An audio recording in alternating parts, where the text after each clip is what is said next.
আমি যেগুলো কোরআন হাদিসে পেয়েছি সেগুলোই বলছি। আমি নবীকে গালি দিচ্ছি না আসলে। নবী ৫৩ বছর বয়সে ৬ বছরে আয়েশাকে বিয়ে করেছে। আমি এটা বলছি। এটা কি গালি হলো? এটা তো সত্য হলো। নবী মানুষের সঙ্গে যুদ্ধ করে তাদের সম্পদগুলো আত্মসাৎ করেছে। যেটাকে গনিমতের মাল হিসেবে বলা হয়।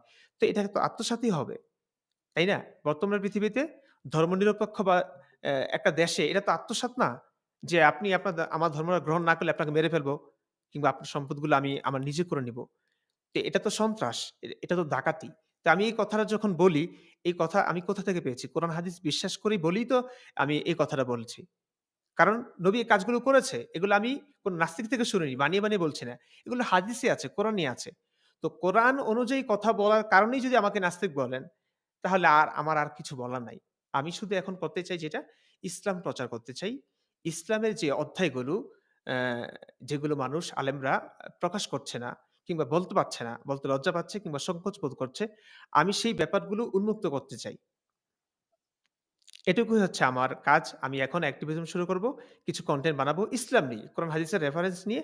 এগুলো মানুষ শুনুক, বুঝুক। তারপরে আপনাদের যদি মনে হয় ইসলাম সত্য, আপনাদের ব্যাপার। কিন্তু মারামারি পথটা বন্ধ করুন। আমাকে কথা বলার অধিকারটুকু দিন। আমাকে মেরে কখনো ইসলামের জয় হবে না। আমি কিছুদিন পর তো এমনি মরে যাব। কত বছর মানুষ বাঁচে। তো আমি যতদিন বেঁচে আছি তখন কথা বলতে দিন না। আলেমরা কথা বলছে না?